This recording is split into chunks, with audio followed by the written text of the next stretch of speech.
ഇനി പത്തനംതിട്ട മണ്ഡലത്തിൽ PC ജോർജിനെ NDA സ്ഥാനാർത്ഥിയാക്കാത്തതിനെ കുറിച്ച് ജനങ്ങൾ എന്ത് പറയുന്നു കേൾക്കാം. PC ജോർജ് ആയിരുന്നെങ്കിൽ നമുക്ക് തലതല്ലി നല്ല രീതിക്ക് അങ്ങ് ചിരിച്ചാകാമായിരുന്നു. എന്തോ വിഷമം, പുള്ളി ഉള്ളതും ഇല്ലാത്തൊക്കെ ഒരുപോലല്ലേ. ആളൊരുമാതിരി ആക്കി സംസാരിച്ചാലുണ്ടല്ലോ കെട്ടിക്കും ഞാൻ. വെറും പന്നനാ, മനുഷ്യനെ കണ്ടിട്ടില്ലാത്തൊരു മനുഷ്യനാ. കൊള്ളത്തില്ല, വിജയിക്കത്തില്ല. അവമാനിക്കരുത്, ഞാൻ നല്ലൊരു കുടുംബത്തിൽ പറഞ്ഞവനാണ്. ഇവിടെ തിന്നാൻ രക്ഷപ്പെടത്തില്ല ഇനിയും. അത്ര ഒരു വർഗീയവാദിയാ. ഇവിടെ ഒട്ടുമേ ഞാൻ കണ്ടവനെ എതിർ പറഞ്ഞേനെ. നിനക്കൊന്നും നമ്പ്യാരെ ശരിക്കറിയില്ല. പുള്ളി ഉണ്ടെങ്കിൽ നമുക്ക് ഇച്ചിരി എല്ലാത്തിനും ഒരു വ്യത്യാസമൊക്കെ വന്നേനെ. ഇപ്പൊ തന്നെ എല്ലാം കൊണ്ടും നമുക്ക് ഓരോ ബുദ്ധിമുട്ടാണല്ലോ.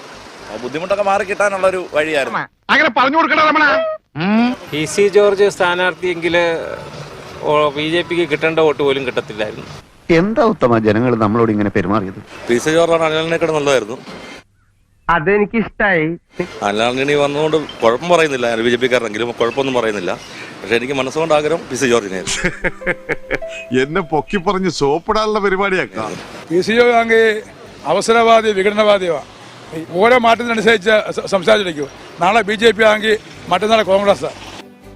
നീ എന്റെ മാനം കളയരുത്, നിനക്ക് എന്ത് വേണേലും ഞാൻ തരാം.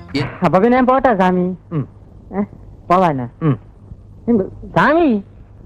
എന്തെങ്കിലും ചില്ല